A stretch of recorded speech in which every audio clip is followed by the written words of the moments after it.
Mbukeli nomthandi wezemidlalo kwaZulu Natal, ngabe uthanda ezobuciko, ngabe uthanda ezemidlalo.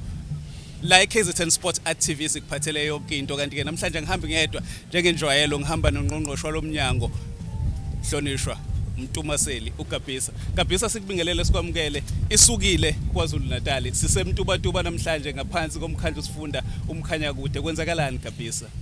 Gedeza nababukeli nabalaleli emakhaya, siyabingelela kuzo zonke izakhamuzi zaKwaZulu Natal.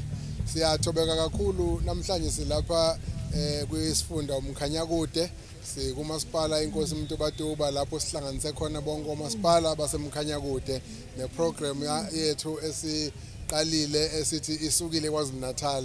Isuka ngempela, kushikisha ifudu uxamusha izandla. Kuyadlalwa kwaZulu Natal, akudlalwa. KwaZulu Natal amaciko ayacikoza, KwaZulu Natal abahayayo bayahaya, abenza ingoma. Ngakho ke KwaZulu Natal nje ukuthinta ezemidlalo ezobuciko namasiko isuke ngempela, akudlalwa. Lapha ke sizoqalisa uhlelo lwethu esithi isukile. It's a basket of services. Sihlanganisa wonke uhlobo lokudlala, sihlanganisa lonke uhlobo lobuciko, sihlanganisa lonke uhlobo ongalicabanga oluthinta iculture neheritage. Sizokwenza ukuthi abasemagunyeni kakhulukazi ezingeni lasekhaya babone ukuthi sisho ukuthini masikhuluma ngo-health lifestyle, sisho ukuthini masithi akuvunjulwa amakhono, sisho ukuthini mangabe sithi akongiwe isiko. Siyajabula ukuthi lolu hlelo balamukele ngezandla ezimhlophe nesasasa elikhulu la enkosi uMtubatuba kumkhanya kude district. Gabisa, esikhathini esingaphansi kwenyanga esedlule wethule isabelo mali somnyango ebesibalelwa lapha ku 1.5 billion wamarandi esithinta iminxa eminingi ke yomnyango. Ngabe inkece ihamba kanjani eminyangweni Gabisa uma ubheka umsebenzi okuhlalele kulethwa kwengqalasizinda uqinisekisa ukuthi kuthuthukiswa amakhono? Ngabe isikhwama siyahambisana yini nomsebenzi okuhlalele Gabisa? Kunjalo, kodwa ke singeke sakwazi ukuthi siku-summarize konke okuyi-budget ethinta isabelo mali sethu sika 1.5 billion ngesikhashana esincane. Kodwa singasho nje ukuthi iprogram le esithi isukile, esithi akudlalwe abaphili abantu, healthy lifestyle, abahaya abantu, abacikoza abantu, akwenziwe konke okuthinta ubuciko namasiko neheritage, kuhamba kahle kakhulu.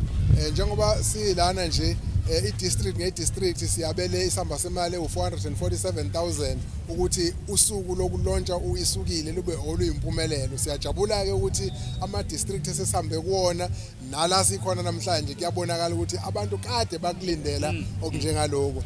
Kanjalo neprogram ye-infrastructure, zonke izakhiwo zomnyango zizoqhubeka, ezinye zo-multi-year, ezinye sisazoya kohlaba amasoyi, ezinye sisazoya kozhendova emphakathini, nakhona kuhamba kahle kakhulu. Kanjalo nama-programs ethu esiko nokongiwa kwefagugu lesizwe kuhamba kahle. Kule nyanga esikuyona ka-Agasti izothi yophela, sizobe sesihambe kona wonke ama-district neprogram lapho sithi siyaya emhlangeni la sigqugquzela khona iy'ntombi ney'nsizwa ukuthi imbubi siyimemezile ngomhla ka-6-7 umhlanga esigodlweni sesilo emachobeni ejozini, bese kuthi ngomhla ka-12, 13, 14 iy'ntombi zomhlanga zika-2025 zibusisekile ukuthi zizoba ngezokuqala ngqa ukunyathela esigodlweni esisha sendlulamithi yamakhosi uMtaka Mdlokombane, isilo sethu uMisuzulu kaZwelithini, ngoba umhlanga kulonyaka uzoba ngokuqala ngqa esigodlweni emashobeni ngawo umhla ka-12, 13, 14 kuSeptember. Ngakho ke konke lokho kuyinhlelo ezithinta umnyango, ezithinta u-social cohesion, zithinta u-nation building, zithinta ukongiwa kwesiko, zithinta ubuciko, zithinta wonke umuntu. Kodwa ke namhlanje la emkhanya kude ngomhla ka-17 la kwaMsane sithi nje isukile. It's a combination of baskets of services, okuthinta ezokudlala, okuthinta ubuciko, okuthinta iculture. Siyazi Gabisa ukuthi kuzophinde kwethulwe neculo lawo lomkhankaso isukile. Kunalelo mbhaqanga ke oyifelayo ngalo Gabisa. Kunjalo, namhlanje i-directorate yethu ye-art iletha abaculi abazothula iculo lomnyango lapho bethi khona isukile. Impela njengoba ngithi nje siyadlala kodwa sidlali kunjalo. Mangithi kushikisha ufudu uxama ushaya izandla namhlanje uzolibona ifudu impela lidansa uzobona uxama umi ngomsila ushaya izandla sethula iculo lomnyango elisha lapho sithi khona isukile iculo lombhaqanga nawo umbhaqanga sewubuyisile sibambisene noKhozi FM ngomhla ka20 kuSeptember sobe sedlame eGugudlamini Park lapho ama-Soul Brothers kanye nawo wonke amaciko ombhaqanga bayobe bekhombisa ikhono labo ekade lingasanakiwe bese lishabalala lapho sithi khona sibuyisa yonke inhlobo yegenre ewumculo eke yaduma nesishabalala siyayibuyisa ukuthi bonke abantu abaphile kwaZulu Natal. Bonke abantu abaphile kwaZulu Natal ubukela iSport Arts TV la kwaZulu Natal osilethelwa umnyango wezemidlalo ubuciko namasiko oholwa ungqongqoshe umuntu omuhle ekhawula. Gabisa uthinta udaba lokuthi kuneyinhlobo zomculo bese ibukeka ishabalala.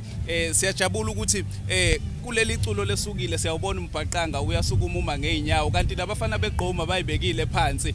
Lokhu kukhuluma ngokuthi asebemkantshubovu endimeni yezomculo kanjalo nalabo abasafufusa njengoba sikhuluma ngokuvundululwa nokubheka kwamathalente bathola ithuba Gabisa. Kunjalo ama-art centers ethu nawo sifune asebenze at maximum level. I-Playhouse iyasebenza kodwa nayo sifuna isebenze at maximum level.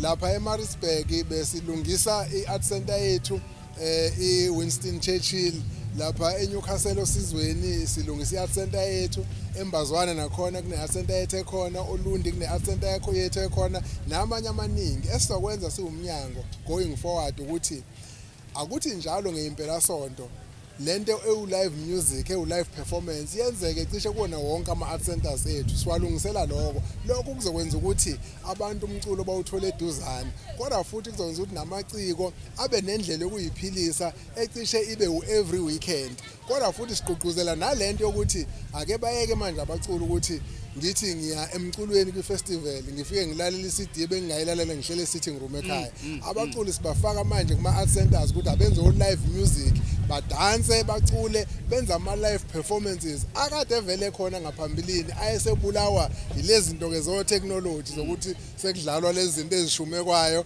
bese kukhala umculo lento noma ngisemotini ngiyayilalela uma ngiya kwi-festival ngifuna ukubona okwangempela okwenzekayo ngakho sibuyisa leyo nto ke manje somnyango. Nezwela ke uyahoshwa ukhaphethi kulabo abashutheka ama-USB kufuneka umuntu ozodlala ngesiginci manje mawungena estage ngena sibone ukuthi uzokwenzani ngoba isukile kwaZulu Natal. Gabisa kunjalo ikhono elilapha estage kunekhono lomculi kunekhono lombhali kunekhono loshaya isiginci kunekhono loshaya organ kunekhono loshaya amadrum la kuloko kushuthe kwayo omunye kuphela umuntu engimlalele ilo culayo kuze kube sengathi uye kuphela owenze lento kanti masithi iband sisho ukuthi inhlanganisela abantu abaningi abanobuciko obuhlukene benza izinto ezihlukene ezenza izinga eliphezulu. Ngiyakhumbula nje sikhula thina siyingane kwakhona iband eyama phambili eSouth Africa ekwakuthiwa ama-Big Dudes eyayishayela uBrenda Fassie ayikho iband ngeyikhathi zethu yayihlula leyo band okwakuthiwa ama-Big Dudes kwakuthiwa ke uBrenda and the Big Dudes ngoba kuqhakambisa ukuthi uBrenda uyacula uBrenda Fassie kodwa kunama-Big Dudes ashaya igingi nokhehle gomu. Uqinisile Gabisa uqinisile mawucabanga weekend specially into eza kuqala umqenenezo odlalwa yinsimbi. One of the best bands that we have ever had in this country, the Big Dudes.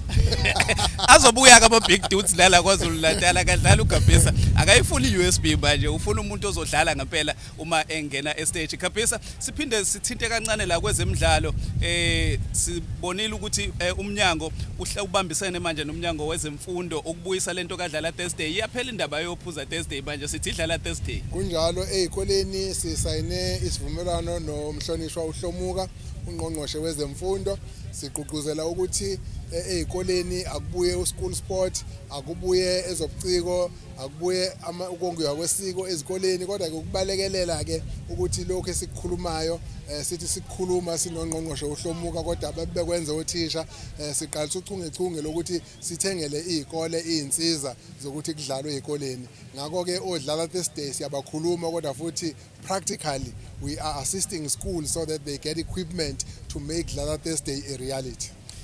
Kapisa ngeke sivale inyanga yomama singakhulumanga ngalesi sihlava sokuhlukunyezwa kwabantu besifazane ubuhambele inyuvesi iKwaZulu Natal lapha eWestville campus wethula inkulumo ubambisene nomnyango wezabesifazane ingane nalabo abaphila nokukhubazeka ushumayela ivangeli lokuthi abantu besifazane abavikelwe abantu besifazane abaqhakanjiswe banikwa amathuba abafanele kunjalo imbi into eyenzaka esizweni sethu njengoba nje siqalise inhlelo siqhakambisa ukuba siqoquzela ukuthi kuyayiwe emhlangeni enye izinto esiyikhulumayo ukuthi ake kubuye usiko lokuhloniphana ake kubuye into yokuthi omunye umuntu abe amalungelo akhe ahlonishwe siyaqhakambisa kakhulu lokho sizoqala neinhlelo ngoba kukhona isikhalo esikhona ukuthi yini ukukhuliswa kwezingane kubheka amantombazane kuphela sizoqala nezinhlelo sibambisene nendlunkulu kaZulu sibambisene neofisi likaNdunankulu sibambisene nabadidiyeli nabafana bazoba nalo uhlelo lwabo manje lokuthi sikhulise izinsizwa ezihlonipha umuntu wesifazane ezifuna ukuthi zikhulise imizi yoyise besilapha na ke enyuvesi yaKwaZulu Natal lapho besihlangene khona namanyuvesi wonke aKwaZulu Natal lapho besikhuluma khona ngaso lesi sihlava saphinde besibambisene nomnyango wakazwelonke umnyango wezabesifazane umnyango wezezingane kanjalo nabaphila nokukhubazeka uDeputy Minister umhlonishwa uSteve Litseke uyena esipartnerishe naye kulolu hlelo kuzothi ke ngomhla ka4 kuOctober eMidmadam intaka ibekelwe amazolo lapho ke siyobe siqhakambisa ukuhlonishwa kokuphila komuntu siqhakambisa khona ukuthi abantu abaphathwe kahle abantu besifazane bengahlukunyezwa kubizwa ngokuthi Symphony by the Water kuyobe nje kwama orchestra ayobe shaya umculo odume edamini kodwa futhi sidlulisa umyalezo ukuthi abaphathwe kahle abantu besifazane ngakho ke siyaqoquzela abantu bakwaZulu Natal umhla ka4 kuOctober Sports, Arts and Culture KwaZulu Natal in partnership with the Department of Women, Children and People with Disability siseMidmadam lapho yonke iSouth Africa iyobe igcwele khona hosted by KwaZulu Natal. Ziyaphenduka eKwaZulu Natal uma ungekho KwaZulu Natal asazi ukuphi lona ke uhlelo eKZN Sport Art TV esikuphathele lona kule ngosi sikuthembisa ukuthi kuningi esizobuya nakho ngokuzayo into eshayiwe makanje Sibonge kakhulu mfoka Mgedeza uza kuthina nje manje sesijoyinwa ingqwele endala la ohlelweni lethu la sithi khona isukile KwaZulu Natal sijoyinwa lana ubaba uJeremia wakanyanda ubaba umdlalose naye osombona elitapeta khona la egroundini namhlanje ukuzomdedela ukuthi azisho yena ngokwamazinga empilo ukuthi usebone amalanga okhisimusi abangaki sikubingele sikwamukele kwi Department of Sport Arts and Culture KwaZulu Natal under uMEC ubaba umuntu omuhle Khawula ababanyanda yephahla ngiyabingelela Shuku ngibingelela kakhulu njengoba usushilo Shuku ukuthi indoda le esiyibukile iminyaka sibonge kakhulukazi kwi department sibonge na ku MEC umuntu omuhle Khawula ngemidlalo efana nale lemidlalo ke njengoba ikhona kukhona abancane kukhona abadala kukhona abaphathi nendawo njengoba ngikhona ke mina ngusihlalo wabadala la eMkhanyakude ngiphinde be usihlalo wabadala kwi province iqiniso ke lithi njengoba ngiusihlalo nje iminyaka yona isidonsa donsile ngoba mangakutshana nje emsakazi iminyaka yami nje egcwele iu75 so ke ngeke isahlehla uma kuphileka iya ku76 ye phambili umuntu ke makunemidlalo nje uyaye kujabulele kakhulu lokho ngoba kube isibonelo kuwo wonke umuntu ikakhulukazi kube isibonelo entsheni ukuthi ngempela nje kufuneka iphathe kanjani ngoba ezemidlalo okokuqala nje okukhulu kakhulu zakha impilo kubantu okwesibili zakha ukuxhumana okuhle idiscipline ngiyangisho ke ngithi ayikho eshuku into ekwazi ukuhlanganisa abantu okudlula ibhola ikakhulukazi ibhola lenyaka ngoba ngisho ngaya engomeni ngaya emdansweni ngaya kuphi kodwa uma uqhathanisa abantu abalapha engomeni nabasemdansweni abalingani nabasebholeni thina esibadala ke mfoka Shuku siyalwazi lolu daba la ebholeni la khona wonke umuntu la, khona umuntu la omele ubuholi bendabuko, khona umuntu omele onke amaqembu angaba wezopolitiki engabawani. Kodwa lana ngeke ubehlukanise bayinto eyodwa. Okusho lokho ukuthi ezemidlalo zinto enkulu. Ngizocela ke umsakazi uma uthola ithuba uyibukeke le yabadala ezongena. Lapho uzobona ukuthi hey kanti abantu abadala balazi ibhola. Yebo. Ngeke ubabone begijima kodwa uzobona nje beshaya ibhola, ubabone nemizimba yabo, bazobe ubabone ukuthi impilo ikhona la. Mbukeli lapha ekhaya ngiyazi ukuthi uyamangala mawubuka ibhungu elisulekile elisha kangaka obonayo baye bethi omama baye bethi abanye obaba lisengashaya ingane ethi ma ngizophekani. Yini ekwenze ukuthi uhlale in good shape nanokuthi uhlale uhealthy ngoba siyayazi department sayikhuluma lento kodwa abantu abaningi they can't visualize it. Wena kahle kahle we example yalento ekhulunywa umnyango kababa uKhawula. You are inspiring hope. We are inspiring new hope to younger generations ukuthi they can live longer and healthy lifestyle. Njengoba usho nje Shuku lapha njengoba kade siwomapha imina bengomabhisi laphana iqiniso lokuthi khona akekho ngangami lapha bazingane kimi kodwa ke yimi kade ngibawo mabhisi bekutholakala ukuthi engibawombisa khona bagcina behluleka uthola ukuthi mina ngihluleki odwa ke lo mbuzo ushoyo mina lishona ilanga ngingayanga ejimini ngoba ngixakeke kakhulu iqiniso lithi alikho ilanga elishona ngingayanga ejimini emini ngalezi ikhathi uyongithola ngale la khona imishini nezinsimbi bese uthi ntambama ngo4 uzongithola la sengigijimisa ibhola olosibili olosithathu olosine mhlambe nangolosihlanu makukhona igame esinayo uma kodlula insuku ezimbili ngisuke sengigula emzimbeni uma ke kodlula insuku ezimbili ey'ntweni edliwayo ke Nyanda bakhona abantu abaningi uthola ukuthi mhlambe nakuba bekwenza konke lokho kodwa uthola ukuthi uphinde mhlambe agrivese ngamamayela ukuthi mhlambe uphinda bheme ogwayi mhlambe uthola ukuthi uphuza kakhulu emanzini amponjwana noma ke mhlambe uthola ukuthi uthanda nje baye bethi bane sweet tooth uthanda kakhulu into enoshukela hayi impela nje mhlambe uginqa 2 litha babe mhlambe u4 ngosuku balesi siphuzo esiqala ngo6. Cha ngizwa kahle ukuthi uthini eShuku kwephuzwayo lezi emponjwana ilo ngazalwa ngoba nginale minyaka nje ilo ngazalwa akaze ngiyilinganise ngisho lokho kuthiwa ukuphungula akaze ngikwenze le eyishunqiswayo ngentuthu ilo ngazalwa akaze nje ngiyifake emlonyeni ukudla ke lokho okunye kwesikhathi nodokotela ubathola sebeshaya imithetho bethi dlana ukuthi udla ukuthi kodwa mina okungilekelelayo ngidla kancane kodwa ngidle kaningi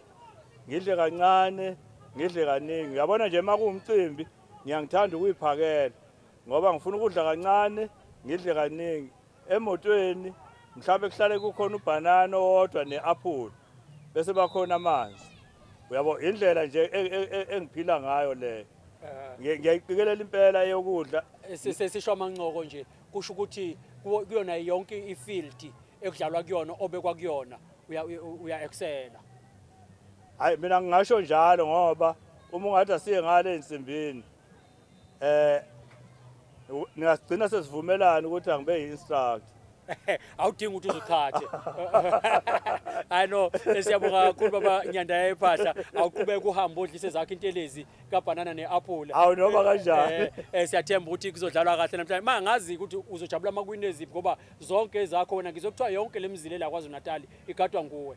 Cha njengoba nje kwezami zonke mina ngifuna nje sikhombisa abantu abadala abakhona sikhombisa kakhulukazi intsha vele nguhlebele nje. Intsha izobiwa thenjo kimi amehlo ibheka ukuthi ubamba kanjani uma lingakezi kimi uzobe bekhuluma kodwa abaphasi ngani kodwa kunyani ngoba bayazi ukuthi bazobonani mayifika kibo. Siyabonga kakhulu Sibonga kakhulu show.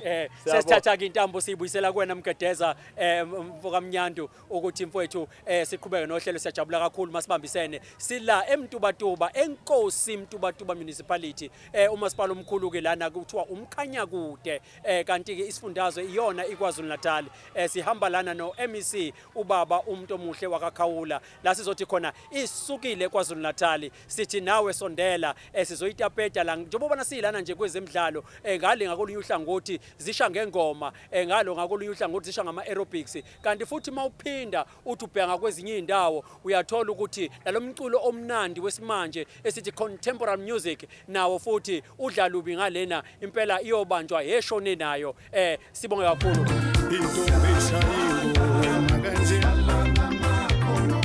sibingelele sikwamukele lapha ohlelweni baba uMathaba ninjani empilweni Ngiyaphila ngiphilile kahle kakhulu ngiyacana and ngiyabaza uhambisa kokubili ukubaza nokucana sijabule kakhulu ukuthi sibe nawe namhlanje la ohlelweni lethu lapho sisho khona sithi isukile lena uhlelo esilenzelwa ungqongqoshe womnyango wezemidlalo ezobuciko namasiko KwaZulu Natal ubaba umuntu omuhle wakaKhawula lapho ethi khona ufisa abantu abadlalayo ezemidlalo ufisa abantu abenza ubuciko bezandla ufisa abantu abasendimeni yezamasiko ukuthi babe nento abayenzayo namhlanje ake sithi ke sithi xoxa nje namhlanje baba uMcambi uqale nini ukuthi wenze lento yakho yokuthi ubaze ucane wenze into ebuciko bezandla uqale nini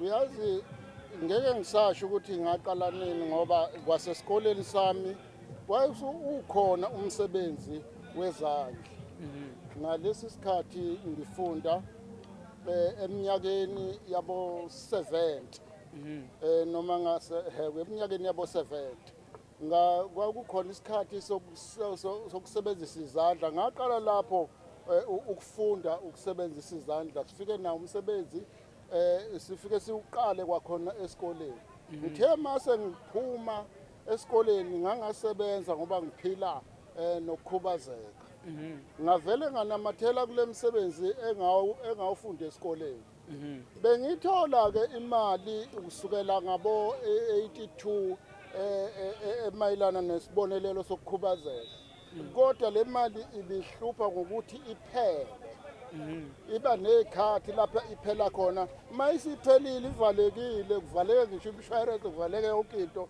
bengiphila ngalokho izingane zami bengizodla ngayo lento mhlambe uma uyenza lento ngiyabona ibizwa ukuthiwa yini lento engiyiphethe esandleni icijile ngala ngemuva kodwa ithi ayibe inkezo ngala ngaphambili kodwa phela manje inkezo siyayazi ukuthi yakhiwa ngoselwa kodwa la kubazi nalokhu isixembe ngapha ngoba kucijile lapha uwephula inyama eziko njengembuzi uyephulela ogqokweni uyihlaba ngapha lapho kucije ngakhona busubona ukuthi lapha ebhodweni kukhona izinto eyithanda ukusala lapha ebhodweni uphendule lento bese ukhipha ngayo ebhodweni ufaka ogqokweni isobho kube isobho inyama kube inyama kusho ukuthi futhi noma usufuna ukuza usawoti esobheni ukuthi ukahle yini kunjalo nje kunjalo nje ngabe ngithi umagwaza ayikhuphule manje ke kunjalo ano sisekulona uhlelo la sikhuluma khona ngeindaba ezithinta amaciko ngeindaba ezithinta ezemidlalo ngeindaba ezithinta ezamasiko lapho siza kuwena nje sila eMtubatuba kwaMsane lapho sisho khona sithi isukile KZN sihamba nawo wonke ke umasipala wesifunda umkhanya kude sihamba nomasipala inkosi uMtubatuba lapho sizobheka khona amakhono lana sesiyabona namakhono engcwele nangu ubaba uMcambi esitshengisa ukuthi ukwazi ukwenzani kuthini okwakho ukungqongqoshe nje naku eninikeze ithuba lokuthi fika nikhangise nizoba la nibonwe yizwe namhlanje ukhuluma la kule podcast yomnyango uzobona umuntu ola eMtuba kaMsane uphinde ubone na umuntu ngisho phesha kweyilandle abone nanku umsebenzi wakho yazi nginokubonga okukhulu okudlula ukwenza ngoba sengibala yonke leminyaka nje kodwa bengifana nomuntu ongakaze ephumele eminyaka ngiyangibonga nje nokuthi ngisho kuthiwa hayi awutholanga mali kodwa mawuphumela eminyango nje umsebenzi wakho wabonwa ngabantu ngoba isikhathi esiningi lo msebenzi uhamba kakhulu uma kukhona obonile ngaleso sifiso sami nje ngibonga kakhulu ungqongqoshe ukuthi angikhiphele eminyango ngibone nangabantu baningi sebengibonile nje kwakhona lapha abafisa ukuthi bafike nalapha engisebenzela khona. Njengoba usho ukuthi usumdala kule ndima kodwa kukhona ukuthutha amakhono akho uwanikeze abantu abasebasha. Njengamanje kwawona lonokucana nje bengize lapha bekukhona engimthole kwayizolo wathi ufuna ngimfundise lento ngibethi ngiphathele yena ngangamfica lapha angimazanga kodwa isibongo sakhe kodwa ngimficile lapha eMatuba wathi hayi mkhulu ngifuna umfundise ukuthi ukucanwa kanjani ayiwanika ugqozo ukuthi angihlome impela ukuze ngifundise lo bekumuntu osemusha. Isukile KwaZulu Natal siza kwena nje siza bukhoma sila eMtubatuba enkosi Mtubatuba municipality la sikhona sikwamsane ke ngokwendawo la sikhona ukuze sikwazi ukuthi sikhulume nawe ngeyithinta wena KZN sibonga kakhulu.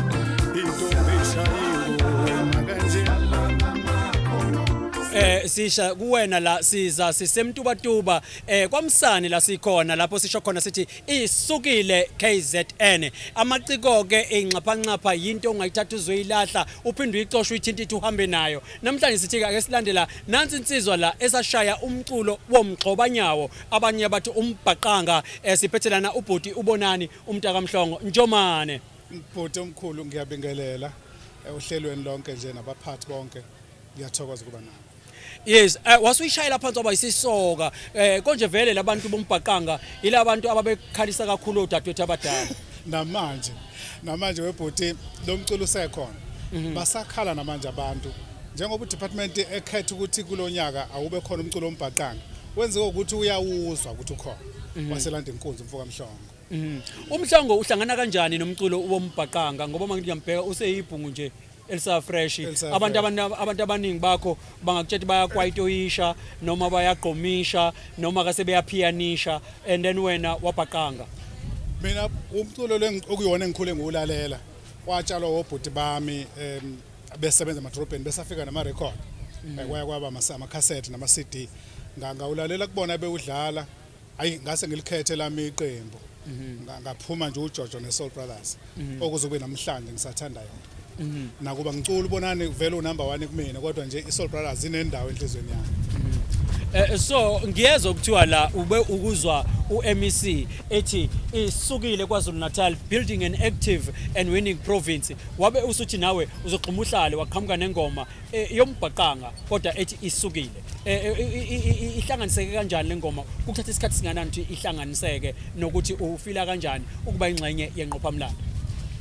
Mfowethu ithuba leli elingaphezulu kwa wonke ngake ngawacabanga ngimagine nje ngomqondo ukuthi mangase ngithola ithuba lokuvelela ngingavelela kanjani angikaze ngicabanga uhulumeni ehla eza kumina ethi bonani siyakucela usenzele ingoma uthi isukile ngasondela mangifika wafika unjiniyela wethu lapha uEugene babanye bambeza ngo-alcohol wavela wangitshela ukuthi no ayikho into eformal wenza ingoma nje wena uthi isukile ngayihlanganisa sikhona nje studio hayi ngathi 1 hayi ngatshela abadlali insimbi ukuthi hayi madoda isukile kuyasetshenzwa ngempela manje avela wonke umuntu wangena lapha awu zavele zakhala uyavele yasuka ngempela sathi isukile uzozwa sisazongena stage la uzobona liyabhubha manje uma ke sinibuka siyakuzwa ukuthi ubuka kakhulu lapha kwekamdavu yadavuza umfoka Masondo no Black Moss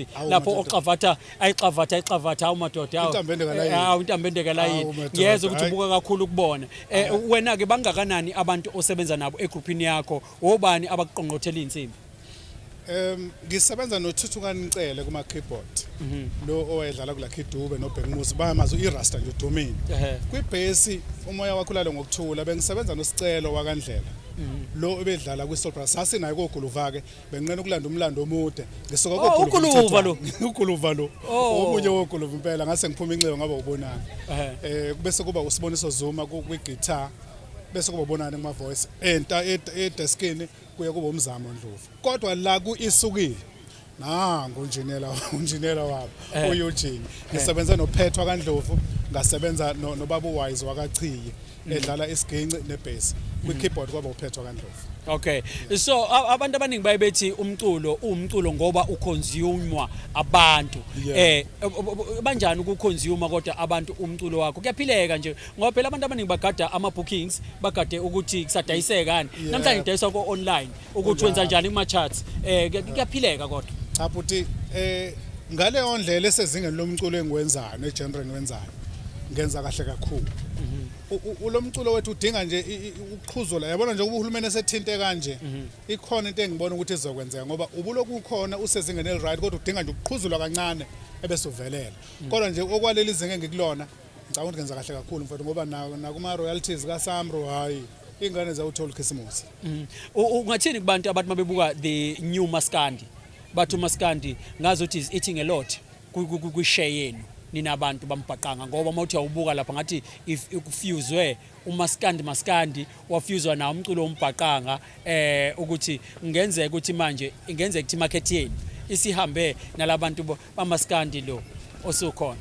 Uyabona kuye kuthiwa makutuswa iqiniso kuthiwa iqiniso limsulu lelo limsulwa ngaphezulu licoyisekile lelo qiniso lelo ngoba yonke into edlalwa uMaskandi yonke even nabadlali ababadlalelayo ikakhulukazi the latest Maskandi leyo khona akuwona ke lo uMaskandi ngomthetho kodwa lento ebizwa ngoMaskandi njengamanje ngophela uma sikhuluma ngoMaskandi mina nawe sizokwazi akuwona uMaskandi lo ifanele lento bayinika igama layo le genre ukuthi yini kodwa lento edlalwa manje ebizwa ngoMaskandi isebenzisa izinto zakambhaqanga zonke uMaskandi awunayo ikeyboard ngisho choreography uyayibona ngisho choreography yakho sebeyadansa ukuthi bayadansa isigidi sokusini bangena befanisene ngento ezibizayo zako Vial zako bani eyidurayo impela babuyisa uBrent Udo wathi uqhokwa amasoko akudala uyabona lo nto le kanti thina silento ifuna bangena ngamabheshi nembadada beqimbile ngendla noma befake nje mhlawumbe izambatho ezithize hayi ukuthi baswenke ikhumba yabona manje sebegqoka njengathi ngisho ama backings abo mawuthi uyabezwa becula yabona lento nje mawungalalela abahlabeleli bayacula sebeyahlabelela manje ngoba sebeyacula manje kanti babehlabelela kudala sebeyacula manje and bayacula abanye babo abanye babhimba umhlolo kodwa ngenxa ukuthi banethuba balinikiwe umuntu vela dume noma ebhimba sinakho ukubhimba sekuyadlisa manje thina sicula kahle nje lokubhimba anosebonga kakhulu mfoka Njomane sibonga kakhulu isikhathi nje osithe wasipha sona siyakubongela nje na ukuthi uzungene kulento eyinqayizi vele lapho sithi khona isukile kwaZulu Natal eminyangweni wa Sport Arts and Culture kwaZulu Natal lapho uhola khona ubaba umuntu omuhle wakaKhawula kusuku sobe sesibezwa ke la beyigcoba abafana bomgcobanyawo behamba naye umfoka Njomane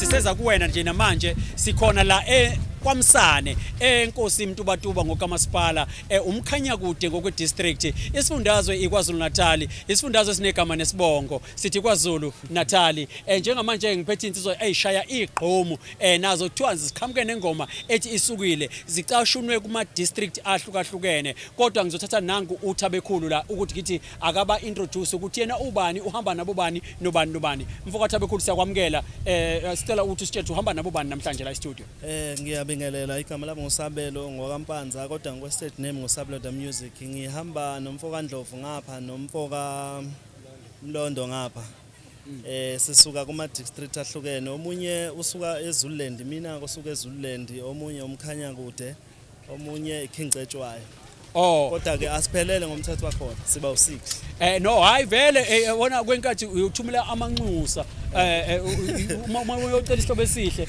uyothi socela isihlobo esihle sibone laba abambalo akuqala inkumbi selekhaya soyibona mhla kwabili impela njalo bafethu ngizokuthiwa ngiqhamukene ingoma eyigqomu contemporary music ethi isukile aningihabilisa nje ngenzise nanga umlaleli lapha na osibukayo la kwi podcast yethu okay ashayi khona futhi ngoma ihamba kanje ithi babize bonke subatshele bonke sesifikile seyisukile la subatshele bonke babize bonke awusesifikile seyisukile lana madoda angayithanda leyo yamanda into Bafowethu siza la kunina sikomsane lapho siqhuba khona uhlelo oluthi isukile. Lana sikhuluma ngeinhlelo ezithinta ezobuciko, sikhuluma ngeinhlelo ezithinta ezamasiko, sikhuluma ngeinhlelo ezithinta ezemidlalo lapho sithi khona isukile KwaZulu Natal.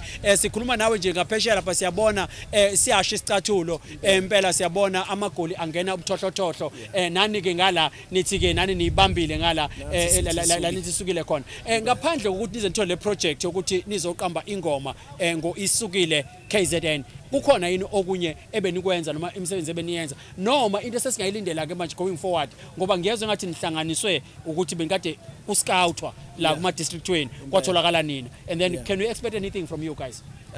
Vele ngokomculo vele singama artists asebenzayo, independent artist. Mina I'm doing Afro pop as an artist, so nabafowethu nabo yalizwi ukuthi leli phazamisa ingane zenu. Hayi khona ke ayikhohlwa ke nongale kamereni uyabuya asidlala.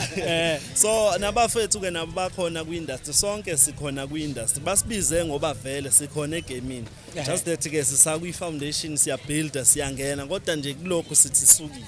Nithini ke opportunity esinikezwa iDepartment ya Sport, Arts and Culture KwaZulu Natal yokuthi isinikeze ama opportunities anje nithini nina manje ngake nje namhlanje nithola isikhathi esincane nje ngaphambi ukuthi iphuma umphefumulo ukuthi nibonge uNgqongqoshe nibonge komasipala? Sibonga kakhulu nje ngaleli thuba ukuthi basilande basifake kulento ngoba kwanathi yasinikeze exposure, siyakwazi ukuthi siphume siphasiye phansi ngoba sikwenye district la sisuka kuma district ahlukene, so lokho kwenza ukuthi sikwazi ukuthi sibe sebantwini. Siyalibonga leli thuba futhi siyafisa ukuthi konke la wemisi ihamba khona nathi sibe khona sikwazi ukuphusha umsebenzi wethu ngoba le ngoma vele siyenzele yena uMEC yakhe isukile nje ayikho indlela. Siyabonga kakhulu Thabekhulu nethimba lakho esithatha manje intambo esiyibuyisela emumva kumgedeza ngale naye uzobe sesiqhamukela sesilethela ke yena kuphatha ngempela amaqatha abanzi uzobe seqhamuka ke esesitshela ukuthi uphethe bani manje umfoka mgedeza sibambisene naye la ohlelweni le podcast eyala KwaZulu Natal.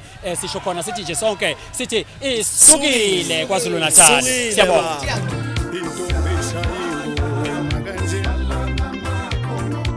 Sinamukele kwi KZN Sport at TV. Namhlanje ke sila eMtubatuba ngaphansi kweInkosi uMtubatuba Local Municipality ongaphansi koMkhanyakude District Municipality. Uhlelo lomnyango isukile. Siqale kwaNyavu, sasuka kwaNyavu, saya le eNkosi langalibalele eMtshezi. Namhlanje ke sila eMkhanyakude. Ithalente lingana namanzi okuphala ikhumba. Kodwa ke asikwazi ukukhuluma ngetalent esingakhulumi nabantu abafana neKZN Sport Confederation eholwa ubaba uMchunu. Baba Macingwane siyakwamukela kwiKZN Sport at TV. Kuyintokozo kakhulu kuba nawe Macingwane. Mfoka Mnyandu ngiyabonga ukwemukeleka estation sakho. Ngibingelele nabalaleli besemakhaya. Ukusebenzisana komnyango kanjalo neKZN Sport Confederation kusukela nje uNgqongqoshe uMntumaseli uGabisa efikile ungakuchaza kanjani baba Macingwane? Mfowethu ngathi it's a breath of fresh air. Sibona uMEC oseyintweni zonke lapho umphakathi usukuhlangene khona. Ngize ngibuza ukuthi ithathaphi energy engaka. Kodwa ke uhleze energetic understanda into attendile kakhulukazi umnyango wakhe. Akusikona ukuthi uvele wanikeza utanga yazi usekhaya uyena obuya agcine sefuna ukhola thina sithi sama specialist kodwa sithola ukuthi uMEC is well versatile. Sicabanga ukuthi umnyango wezemidlalo kanjalo nezobuciko usezandleni ezinhle kakhulu. Kukhulu kwathina sikufunda ukugabhisa. Sila eMkhanyakude ibhola libuya kulona hlobo lomdlalo olihamba phambili kodwa siyabona kudlalwa nenetball ngapha siyabona ngale kune high performance center khona la kulesi sikhungo sokuyiqeqesha la kwaMsani la eqeqeshwa khona abasubathi abagibeli bamabhayisikili. Imidlalo ebukeka ingajwayelekile endaweni zasemakhaya iKZN Sport Confed yenze njani uqinisekisa ukuthi leyo mdlalo noma ama sporting code ayameleleka Macingwane? Sinomnyango lapha Ntando obhekelene ne-transformation and development. Iwona o-assessa ukuthi kwi-district ethile yini esinayo yini esingenayo bese sibuka ukuthi kulo nyaka imapha amakhodi okuyiwona esiwanakayo ukuthi siwathuthe siwayise la engekho khona ngenxa yokuthi ibudget ayivumi ukuthi siwathuthe wonke kanye kanye. So kodwa ke siza kancane kancane ngoba njengamanje sesikwazile ukuthi wonke ama districts nala semakhaya abe nezimidlalo ezingekho ngaphansi ka-15. Siyabona ukuthi umsebenzi emningi ngoba kwi-province na-65 wezemidlalo bawuseno-15 kusho khona u-50 ongekho, but ngenxa ye-infrastructure sometimes esiphikisayo nanohlobo lomdlalo mhlawumbe oludinga amanzi uthola ukuthi ludinga ulwandle, so-ke ngeke sipoqe othukela sithi sifuna ukodlala iy'kebhe ngoba sodliwa zingwenya othukela. So kodwa nje siyazama ukuyithuthukisa. Ngiyakhumbula nje silapha yasivele ngaphambi kwekomiti elibhekele ezemidlalo kuciko namasiko kwaZulu Natal eliholwa umhlonishwa uSizophila wakwamkhize. Kwavela lapha yana ukuthi imidlalo kakhulukazi eyenzelwe endaweni eyigudlulwandle ibukeka iqhuga esifundazweni sakwaZulu Natal, kodwa ke sithe makuyokwethulwa umjaho lokweyikebhe iThuzi Thekwini owawulapha ya eRichards Bay sabona ukuthi engathi nabantu abampisholo sebemelelekile bayayidlala lemidlalo ebebukeka ngazuthi idlalwa abebala futhi beyidlalele indaweni eziseduze namadolobha. Mnyandu impela kuyiqiniso sebengenisile abantu abamnyama. Sino champagne abaphuma khona kwizikebhe lezi khona intombazane waseNtuzuma oseke washayela isikebhe yedwa wayojika kwi-Pacific Ocean. So ke abanye bayatshuza emanzini. So ke siyabona ukuthi ukwesaba la kude akusekho. Uhlelo olufana neisukile olwathulwa ungqongqoshe lapha ya kwaNyava eMkhambathini ngasekuqaleni konyaka namhlanje uchungechunge lwesithathu lalolu hlelo lwaqala kwaNyava lwahamba lwayothukela namhlanje lila eMkhanya kude. Ulubona luyithela yini ithelo Macingwane nokuthi ngabe liyanilekelela yini KZN Sport Confed ukuvundulula amathalente la sibone omele iqembu lamaZulu uPedro uzobuka ithalente kubafana abadlala ibhola la kuno under 15 kuno under 13 uzobuka ithalente. Ngabe lolu hlelo lunilekelela kanjani KZN Sport Confed? Liyasilekelela mfoka Mnyandu ngoba ibudget ehambisana nokuvundulula amakhono inkulu kabi and ngeke sibe nayo thina Sports Confederation. Sigcina sikotela kulo uhlelo luka Ngqongqoshe ukuthi sifike endaweni enjengalezi sithole izingane ezine talent bese sizokwenza uhlelo lokuthi kule center le Eli High Performance zithole ithuba lokuthi zisebenze khona zilungiswe khona amakhono azo ngoba ngeke sithuthe zonke izingane ziye eThekwini sithi ziyothola i-high performance. Kodwa lelo hlelo liyasilekelela kakhulu ngoba okusempeleni ngenkathi loser wonke umuntu in the area is motivated. Kuphuma nesinedolo nethalente belicashile liyavundululeka uma siye kulona.